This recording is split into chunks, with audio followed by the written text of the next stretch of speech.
തിരുവനന്തപുരം, പാലക്കാട് നഗരഭരണ സമിതികളിൽ അരങ്ങേറാൻ പോകുന്ന നിർണായക രാഷ്ട്രീയ നീക്കങ്ങളാണ് ഇപ്പോൾ കേരളത്തിന്റെ ശ്രദ്ധ മുഴുവൻ. പരമ്പരാഗതമായി എതിർചേരിയിൽ നിൽക്കുന്ന UDF-ഉം LDF-ഉം ഒരു പൊതുശത്രുവിനെ തടയാനായി കൈകോർക്കുമോ എന്ന ചോദ്യമാണ് ഇപ്പോൾ രാഷ്ട്രീയ കേന്ദ്രങ്ങളിൽ നിന്ന് ഉയരുന്നത്.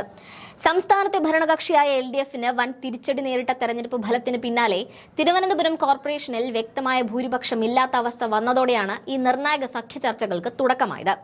തിരുവനന്തപുരം കോർപ്പറേഷനിലെ 101 സീറ്റുകളിൽ 50 സീറ്റുകൾ നേടി NDA ഭരണത്തിന് തൊട്ടടുത്ത് നിൽക്കുകയാണ്. ഒരു സീറ്റിന്റെ കുറവ് മാത്രമാണ് NDAക്ക് ഭരണമുറപ്പിക്കാൻ ഇല്ലാത്തത്. അതേസമയം കഴിഞ്ഞ തവണ കോർപ്പറേഷൻ ഭരണം കൈയാളിയിരുന്ന LDF 29 സീറ്റുകളിലേക്ക് വീണുപോയി. ഈ തെരഞ്ഞെടുപ്പിൽ ഏറ്റവും വലിയ നേട്ടമുണ്ടാക്കിയത് കോൺഗ്രസ് നേതൃത്വം നൽകുന്ന UDF ആണ്. കഴിഞ്ഞ തവണ 10 സീറ്റുകളിൽ മാത്രം ഒതുങ്ങിപ്പോയ UDF ഇത്തവണ 20-നടുത്ത് സീറ്റുകൾ നേടി നിർണായക ശക്തിയായി മാറിയിരിക്കുന്നു.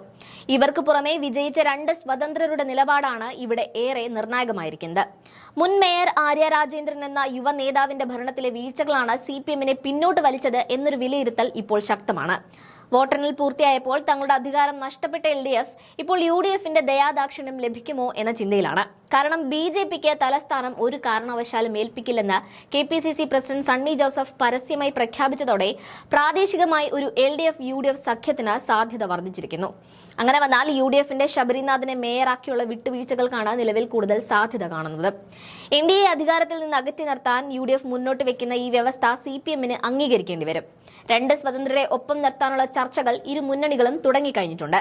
UDF പുറത്തുനിന്ന് LDF-നെ പിന്തുണയ്ക്കുവാനാണോ അതോ സഖ്യമായി ഭരിക്കുവാനാണോ തീരുമാനം എടുക്കുക എന്നതിനെ ആശ്രയിച്ചിരിക്കും ഇനി കാര്യങ്ങൾ. എന്തായാലും കോർപ്പറേഷൻ ഭരണത്തിന് തൊട്ടടുത്തെത്തിയിട്ടും ഒറ്റയ്ക്ക് അധികാരത്തിൽ വരാൻ NDAക്ക് കഴിയാത്ത സാഹചര്യത്തിൽ UDF ആണ് ഇവിടെ കിങ് മേക്കറുടെ റോൾ വഹിക്കുന്നത്. ശക്തമായ ത്രികോണ മത്സരം എന്ന പ്രതീതി പ്രചാരണത്തിൽ ഉണ്ടായിട്ടും തലസ്ഥാനത്തെ വോട്ടർമാർ വലിയ ആവേശത്തിലായിരുന്നില്ല. കഴിഞ്ഞ 10 വർഷത്തിനിടയിലെ ഏറ്റവും കുറഞ്ഞ പോളിംഗ് ആണ് ഇവിടെ രേഖപ്പെടുത്തിയത്. 2020-മായി നോക്കുമ്പോൾ 15,000-ലധികം വോട്ടിന്റെ കുറവ് ഇക്കുറി സംഭവിച്ചിട്ടുമുണ്ട്. ഈ കുറഞ്ഞ പോളിംഗ് കോൺഗ്രസിന് അനുകൂലമായി നിന്ന ഘടകമാണ്. ഇത് പണിയായത് പക്ഷേ CPM-നാണ്. ശബരിനാഥിന്റെ കവടിയാറിലെ വിജയം UDF-ന് വലിയ നേട്ടമാണ്.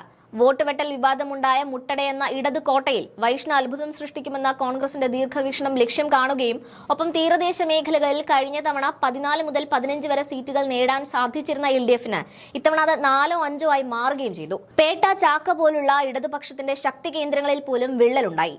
തീരദേശ ന്യൂനപക്ഷ മേഖലകളിലെ നഷ്ടപ്പെട്ട അടിത്തറ കോൺഗ്രസ് നേതൃത്വം നൽകുന്ന UDF തിരിച്ചു പിടിക്കുന്നു എന്നുള്ളതാണ് ഏറ്റവും പ്രധാനപ്പെട്ട കാര്യം. അതുകൊണ്ട് തന്നെ വെറുതെ ഭരണം BJPക്ക് കൊടുക്കണോ എന്ന ചിന്ത UDF ക്യാമ്പിൽ ശക്തമാണ്. ഇതിന് സമാനമായ ഒരു രാഷ്ട്രീയ സാഹചര്യമാണ് പാലക്കാട് നഗരസഭയിലും ഇപ്പോൾ രൂപപ്പെട്ടിരിക്കുന്നത്.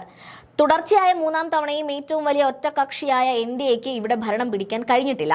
53 അംഗങ്ങളുള്ള പാലക്കാട് നഗരസഭയിൽ BJPക്ക് ലഭിച്ചത് 25 സീറ്റുകളാണ്. കേവല ഭൂരിപക്ഷമായ 27 സീറ്റുകൾ ലഭിക്കാൻ 2 സീറ്റുകൾ കൂടി അവർക്ക് ആവശ്യമുണ്ട്. ഇവിടെ UDF 17 സീറ്റുകൾ നേടിയപ്പോൾ LDF 8 സീറ്റുകളാണ് വിജയിച്ചത്. 3 സ്വതന്ത്രരും ഇവിടെ വിജയിച്ചിട്ടുണ്ട്. BJPയാണ് ഏറ്റവും വലിയ ഒറ്റകക്ഷിയെങ്കിലും NDA അധികാരത്തിൽ നിന്ന് അകറ്റി നിർത്താൻ ഇവിടെയും UDF-ഉം LDF-ഉം ഒരുമിക്കാനുള്ള സാധ്യതകൾ ഉയർന്നു വരുന്നുണ്ട്. UDF-ന്റെ 17 സീറ്റുകളും LDF-ന്റെ 8 സീറ്റുകളും കൂട്ടിച്ചേർത്താൽ തന്നെ 25 സീറ്റുകളാകും. ഭൂരിപക്ഷത്തിന് വേണ്ട 27 സീറ്റുകൾ ഉറപ്പിക്കാൻ ഇവിടെ സ്വതന്ത്രരുടെ പിന്തുണ അനിവാര്യമാകും. സ്വതന്ത്രരിൽ ചിലർ BJP പിന്തുണയ്ക്കില്ലെന്ന് നേരത്തെ തന്നെ വ്യക്തമാക്കിയിട്ടുള്ള സാഹചര്യത്തിൽ പാലക്കാട് നഗരസഭയിൽ LDF-UDF സഖ്യസാധ്യത വളരെ വലുതാണ്. BJPയെ പുറത്താക്കാൻ UDF-ഉം CPM-ഉം ഇവിടെ ഒരു സ്വതന്ത്രനെ ചെയർമാനായി പിന്തുണച്ചേക്കുമെന്ന തരത്തിലുള്ള ചർച്ചകളാണ് ഇപ്പോൾ പുരോഗമിക്കുന്നത്. ഈ വിഷയത്തിൽ CPM-ലെയും കോൺഗ്രസിലെയും തലമുതിർന്ന ചില നേതാക്കന്മാർക്ക് സഖ്യത്തോട് യോജിപ്പില്ല. ഇത്തരമൊരു അവിശുദ്ധ സഖ്യത്തിന് പോകാതെ ഇക്കുറി തോൽവി സമ്മതിച്ച് പ്രതിപക്ഷത്ത് ഒതുങ്ങിക്കൂടണമെന്നാണ് അവരുടെ അഭിപ്രായം. എന്നാൽ തലസ്ഥാനം പോലുള്ള പ്രധാനപ്പെട്ട ഒരു കോർപ്പറേഷൻ ഭരണം BJPക്ക് വിട്ടുകൊടുക്കുന്നത് വരാനിരിക്കുന്ന നിയമസഭാ തെരഞ്ഞെടുപ്പിൽ തിരിച്ചടി ഉണ്ടാക്കുമോ എന്ന ഭയം ഇരു മുന്നണികളെയും അലട്ടുന്നുണ്ട്. BJPക്ക് എളുപ്പത്തിൽ ഭരണം ഉറപ്പിക്കാൻ കഴിയാതിരുന്ന ഈ സാഹചര്യത്തിൽ UDF-ന്റെ അടുത്ത നീക്കം എന്തായിരിക്കും എന്നത് നിർണായകമാണ്. UDF എടുക്കുന്ന നിലപാടനുസരിച്ചായിരിക്കും തിരുവനന്തപുരം കോർപ്പറേഷനിലും പാലക്കാട് നഗരസഭയിലും അടുത്ത ഭരണസമിതികൾ രൂപീകരിക്കപ്പെടുക. എന്തായാലും രാഷ്ട്രീയ കേരളം ആകാംക്ഷയോടെ കാത്തിരിക്കുന്ന പ്രഖ്യാപനങ്ങൾ വരും മണിക്കൂറുകളിൽ ഉണ്ടാകുമെന്ന കാര്യത്തിൽ തർക്കമില്ല.